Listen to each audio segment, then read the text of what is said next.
Itu mungkin yang bikin Anies menolak, salah satunya dugaanku ya. Sementara Ganjar menerima dan risikonya untuk Semarang Demak ya. Halo teman-teman yang ada di studio Bergibah. Halo. Sehat ya semuanya. Halo. Ya? Alhamdulillah. Alhamdulillah. Sehat. Ya, jumpa kembali dengan kami di Bergibah Podcast karena perjumpaan itu kunci. Nah, teman-teman, di kesempatan kali ini kami akan menggibah satu berita yang diunggah di cnnindonesia.com pada tanggal 10 Agustus 2021.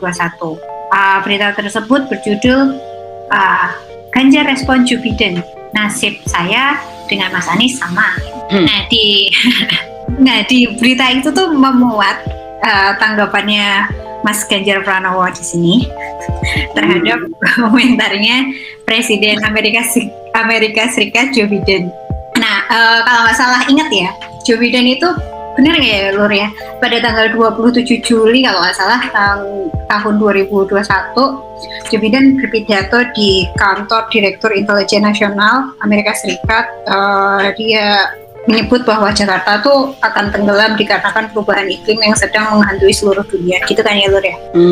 Nah di media ini sebenarnya Pak Ganjar Pranowo menyebut bahwa nasibnya sendiri sama dengan Gubernur DKI Jakarta, yakni Anies Baswedan. Persamaannya adalah soal dugaan tenggelamnya beberapa daerah di Jawa Tengah seperti Jakarta. Poin ini yang membuat Ganjar Pranowo menyebut nasibnya itu sama kayak Anies Baswedan, sama-sama mengurus dua daerah yang rawan tenggelam. Tapi kalau dilihat lebih jauh, respon Mas Ganjar Pranowo sendiri dengan Pak Anies Baswedan berbeda ya.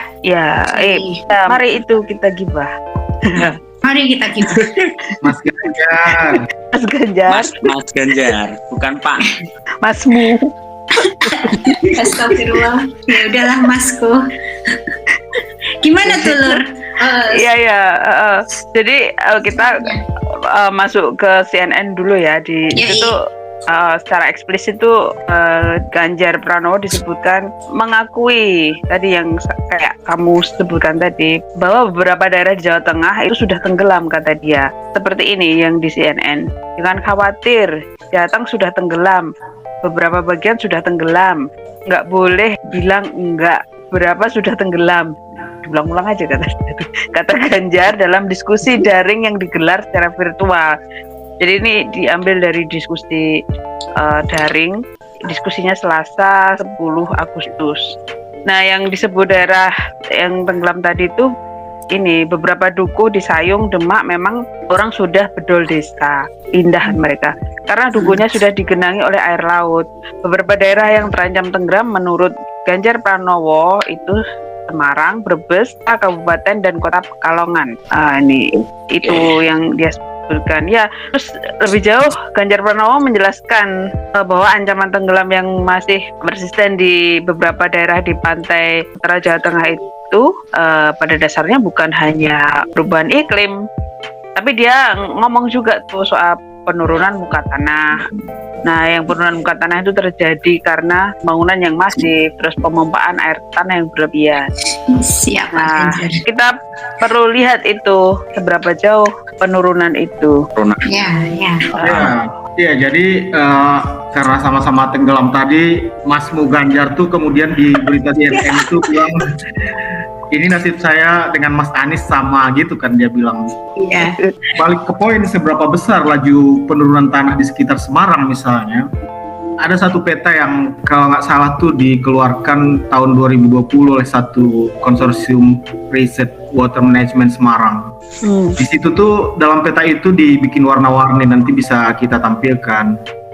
Yang warna merah misalnya kalau kita lihat legendanya itu ambles ya lebih dari 10 cm per tahun, itu yang piksel warna merah.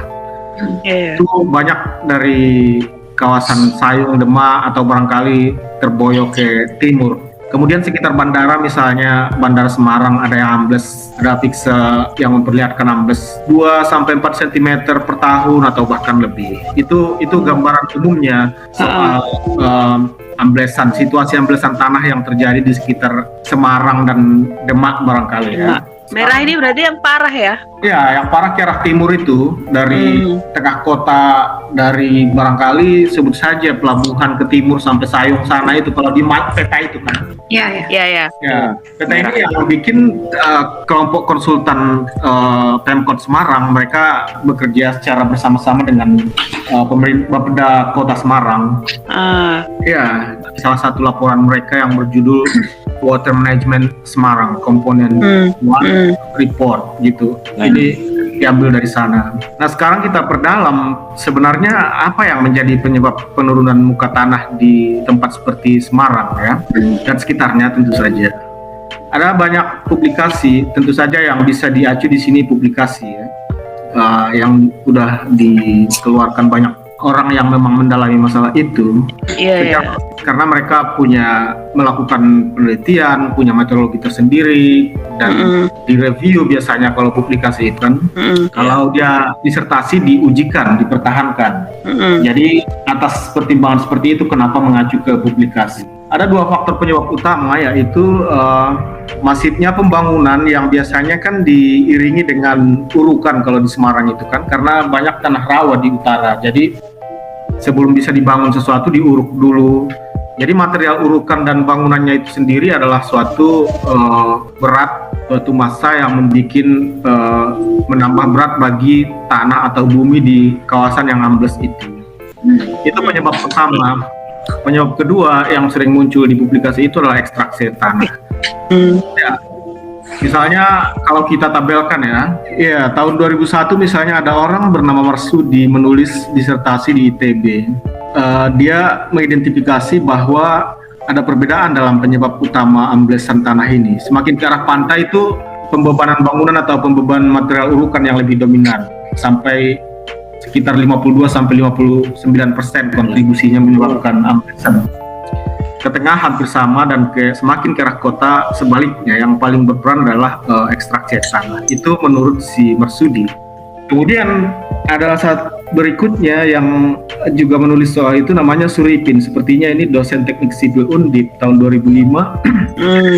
Dia ada publikasi judulnya Contribution of Groundwater Abstraction to Land Subsidence at the North Coast of Semarang. Kurang lebih secara umum dia melihat penyebab utama amblesan adalah ekstraksi tanah. Kemudian tahun 2007 ada orang bernama Marfai, ini dosen geografi UGM kalau nggak salah, dan King siapa aku lupa nama depannya. Mereka tulis makalah berjudul Monitoring Land Subsidence in Semarang, Indonesia. Mereka melihat bahwa kompaksi sedimen aluvial muda dan ekstraksi tanah yang menjadi penyebab utama dari amblesan itu. Sedimen aluvial muda di sini karena di bawah kota Semarang itu kan orang sering menyebutnya sebagai sedimen aluvial, endapan aluvial yang sangat tebal, lumpur biasanya. Ada yang peneliti yang menyebutkan di beberapa titik ketebalannya sampai 100 meter. Kemudian di tahun 2011 ada kumpulan pakar, terutama banyak dari mereka berasal dari LIPI.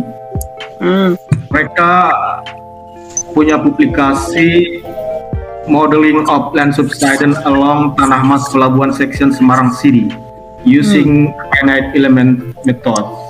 Ini mereka mengidentifikasi bahwa di sekitar Tanah Mas Pelabuhan, pembebanan bangunan yang paling berperan menyebabkan amblesan. Terus lagi di tahun 2013, ada beberapa makalah, 2 makalah di sini, di tahun 2018, di tahun 2020, yang kira-kira berputar di sekitar itu, kompaksi sedimen aluvial, ekstraksi tanah, kadar garam, pembebanan, itu yang menyebabkan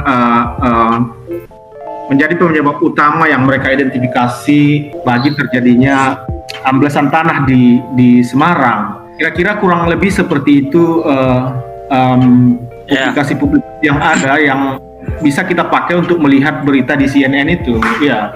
Berarti kalau membaca berita di CNN, terus baca beberapa pilihan tuh sebenarnya apa yang dikutip sama Ganjar Pranowo terasa masuk akal gitu ya. Dia sebagai pemimpin Jawa Tengah menyadari resiko tenggelamnya Pantura itu sedang dialami. Terus kemudian Ganjar Pranowo juga paham penyebab resiko tenggelamnya itu, dan nasib Ganjar Pranowo ini kemudian sama dengan Anies Baswedan, sama-sama gubernur di area yang Jawa Tengah. Ganjar Pranowo di Jawa Tengah, Anies di Jakarta, di mana kedua area itu sudah sedang bahkan mungkin akan tenggelam gitu kan. Iya.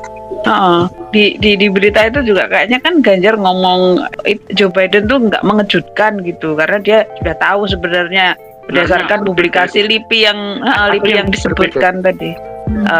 Tapi perlu dikulik tuh lebih jauh karena kan respon keduanya kayaknya berbeda. Iya, jadi di bidang masalah sama-sama itu tadi memang barangkali sudah, sedang, atau akan tenggelam. Tapi kalau dikulik lebih jauh, dalam hal solusi kelihatannya mereka secara politik berbeda. Aku bisa bilang begitu karena begini, di Jakarta dan Semarang itu ada pembangunan infrastruktur yang yang mirip-mirip desainnya. Ya, ini sama-sama infrastruktur raksasa gede-gede gitu. Di Jakarta ada yang disebut National Capital Integrated Coastal Development atau NCICD. Ya, sering di bahasa Indonesia kan tuh sebagai pengembangan terpadu pesisir ibu kota negara atau PT PIN. Di Semarang itu, Semarang dan sekitarnya ya, ada juga pembangunan infrastruktur yang sedang berlangsung, yaitu tol dan tanggul laut Semarang Demak. Ya, kedua infrastruktur ini komponennya mirip-mirip. Misalnya sama-sama ada jalan tol dan sama-sama ada tanggul laut. Dalam beberapa, yang Jakarta NCICD banyak sekali versi desainnya, tapi dalam beberapa desain, kedua infrastruktur ini sama-sama memiliki kolam retensi untuk air.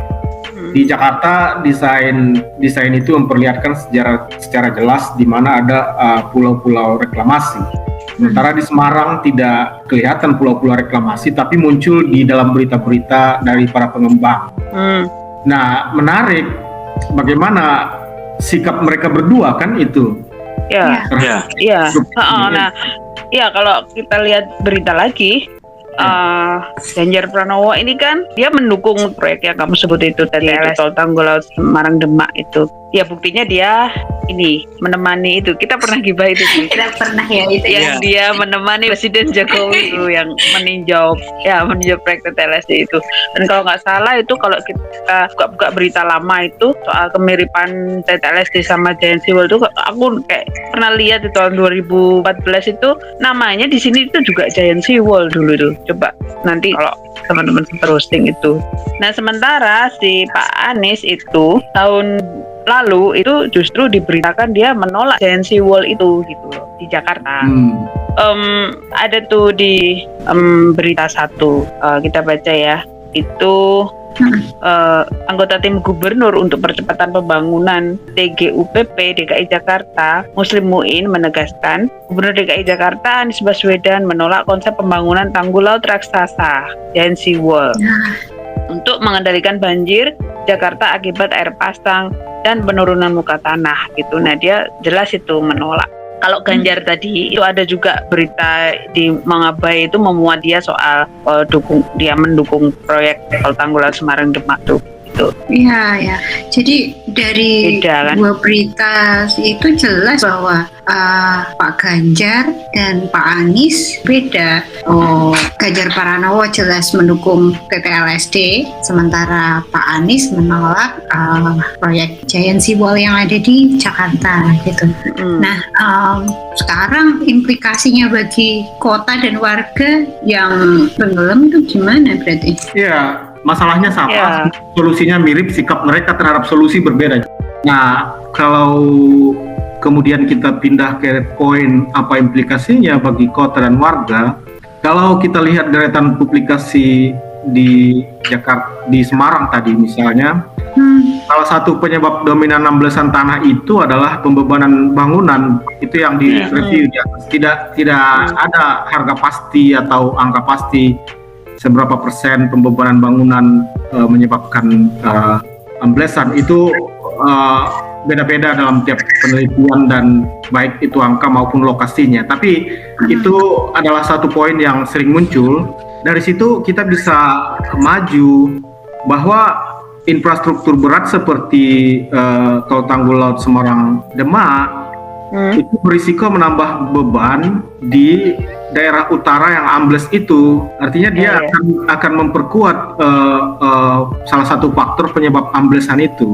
Karena orang kan infrastruktur dikumpulkan di sana, material urukannya akan diambil dari Jepara, kemudian ada konstruksinya sendiri dan barangkali akan diikuti dengan berbagai pembangunan gedung, kita nggak tahu.